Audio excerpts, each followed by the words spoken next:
Hi.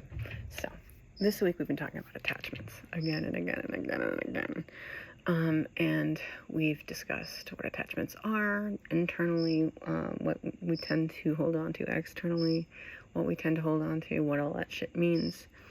And today we've discussed this almost ad nauseum, but let's just make ourselves nauseum, shall we? The idea of these attachments, the pattern of them forming our identity, our psyche, but I want to do it with an eye towards figuring out how you formed your identity through your attachments, and taking a look and seeing what attachments there are, if they're serving you, if they're not, and how you can let go of them to free yourself.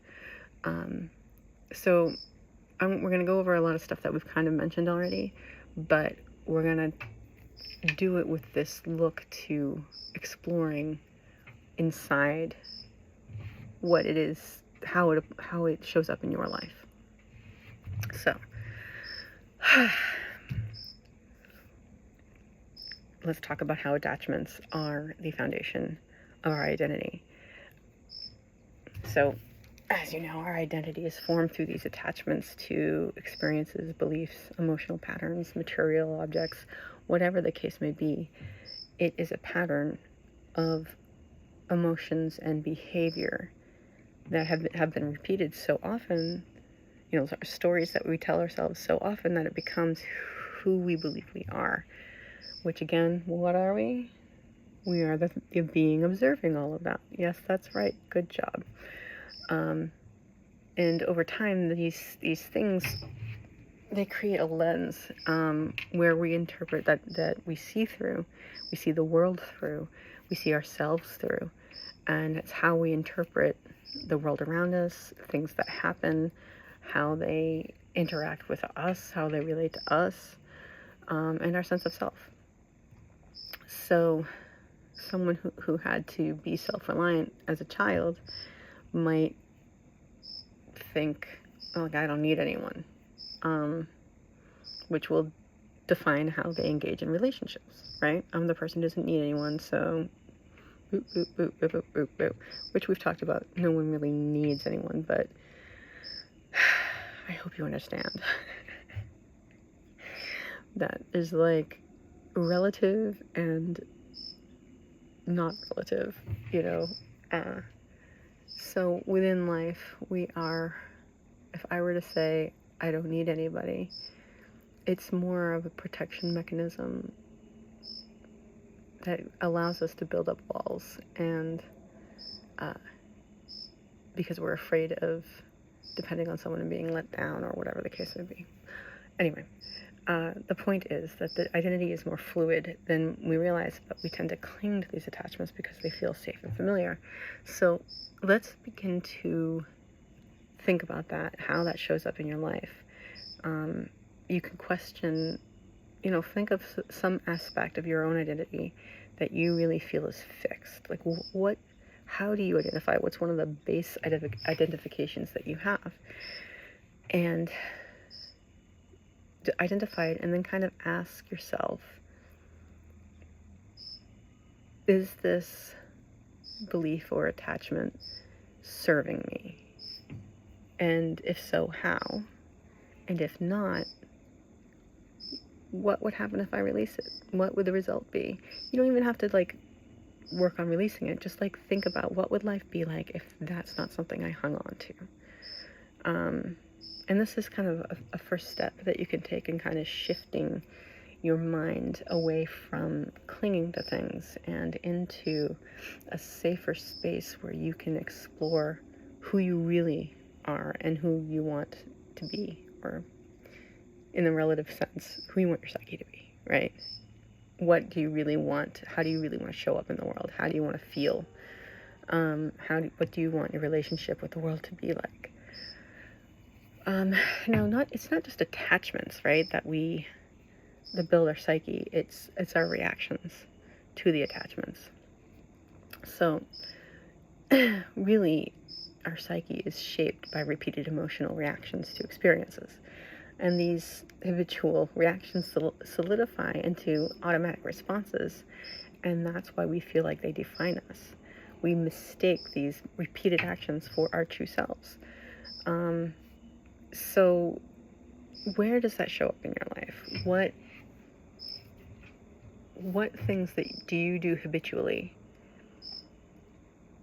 that you think is just, you don't even have a choice about? Where does that show up in your life? What are those things? These are just learned behaviors based on attachments, on things that we hold to.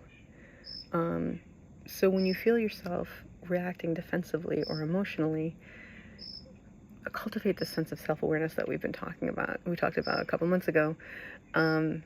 Pause, give yourself a minute to pause and ask yourself, is this habitual or is this who I am? Good chance it's habitual. And it allows you to step outside of this automatic response you're having and choose a more conscious action, which is kind of slowly loosening the hold of past attachments. Now, something that is cool here is if you should go check out Dr. Joe Dispenza's book. I listen to it. I don't read things anymore, unfortunately. One day I will have more time to do that, but go listen to Joe Dispenza's Breaking the Habit of Being Yourself. It's very useful on this exact subject. He goes into how all these patterns are built, and we're basically an automaton, and we're only deciding 10% of our behavior, and the rest is just these programs, this stuff we've programmed into our body, into our emotional self. So this self that we start identifying with is this false sense of self, right?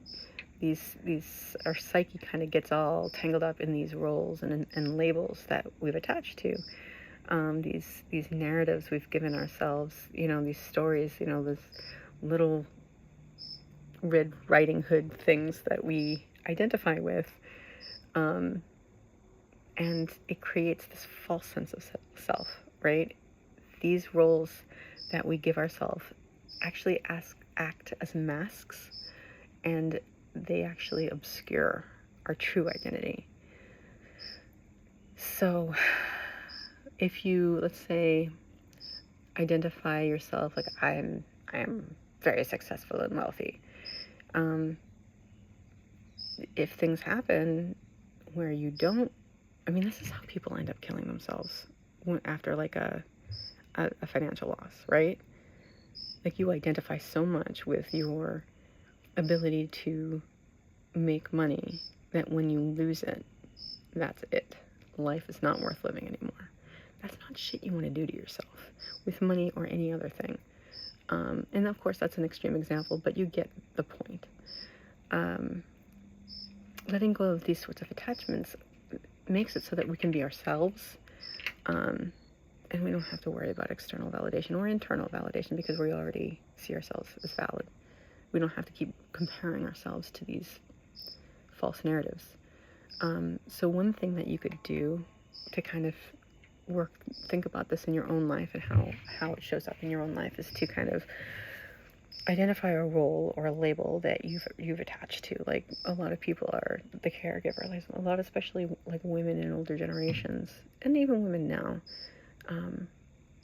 But as a painting with a broad brush, there's this idea that taking any time for yourself is selfish, and you should only care about others and do for others, or something like that, or you're a high achiever, whatever the case may be, whatever role or label that you have attached yourself to, you can ask yourself, like, is this who I actually am? Am I behaving this way because is it who I am, who I want to be? Or is it because it's someone I was told to be, either by someone else or by myself, most likely by society? But where, like, what role is it that gives me my self-esteem if I fulfill it, and brings me down if I don't? When you can kind of identify that, you can begin releasing the need to embody this label by noticing when you act in alignment with it and gently choosing to let go when it no longer feels authentic. Is it really you? Is it really what you want to be doing? Does it speak to you? Does it resonate with you? And I'm not saying only do what you want, but I'm saying, like, does it feel right? Our psyche, as we've been talking about, a lot of it has to do with self-protection, right? So the psyche holds on to these attachments because they offer a sense of security and predictability, even if they cause suffering. And I've gone into many examples of that in my life. But it feels like it's too risky to let go because it disrupts our defense mechanisms, which are designed to protect us from pain and emotional death. So when you, let's say, I know this woman who, the way she was brought up was, emotions are weak. When you show emotion, you're being weak. Toughen up. And even I, to a degree, was, you're being so dramatic. And it's like, you're made to feel weak because you have emotions, and that's just ridiculous. But when you allow yourself to be vulnerable, if you've been brought up this way, there's a lot of more fear and emotional exposure makes you scared. But what happens when you do that is that it keeps you from forming really deep connections. Whereas if you're authentic and you allow yourself to feel as you feel, and if someone sees it, that person's going to identify more with that, honestly, and you'll get a deeper connection there. But if you're always stopping yourself and building these walls, you're not going to really get down to those connections because you're not going to let yourself be vulnerable with anybody. So looking at your own life, if you see yourself kind of resisting change or vulnerability, you can remind yourself that this is a form of protection. Do you need this protection? What's the worst that could happen if you let that go? Like, ask yourself that. Like, what's the worst thing that could happen if I were to let this idea of myself go? What's the worst thing that could happen? And how would I react? And is it really that bad? So, you start taking these small steps towards releasing these attachments by gradually exposing yourself to situations that challenge your defense mechanisms. So we've talked a lot about blockages and identity and the emotional impact. And, blockages arise when we suppress or resist our emotions, and it creates tension in our body and our mind and our emotions. And these blockages shape how we experience life and form part of our identity because it really does dictate, like, this is when you get involved with someone who, allows for a minute the energy that's being blocked by these blockages. They give you their energy and it goes through, so it makes you feel better, but it's not real. So they experience, it shapes how we experience life, but also how we relate to people and how we interpret the experiences we have. It limits our emotional range. Someone who avoids sadness, for example, may find themselves emotionally numb, because if you dull one emotion, you dull them all. So you can't really connect, you can't really find joy if you refuse to feel sadness. Now, these blockages distort our experience of life, and they limit our emotional freedom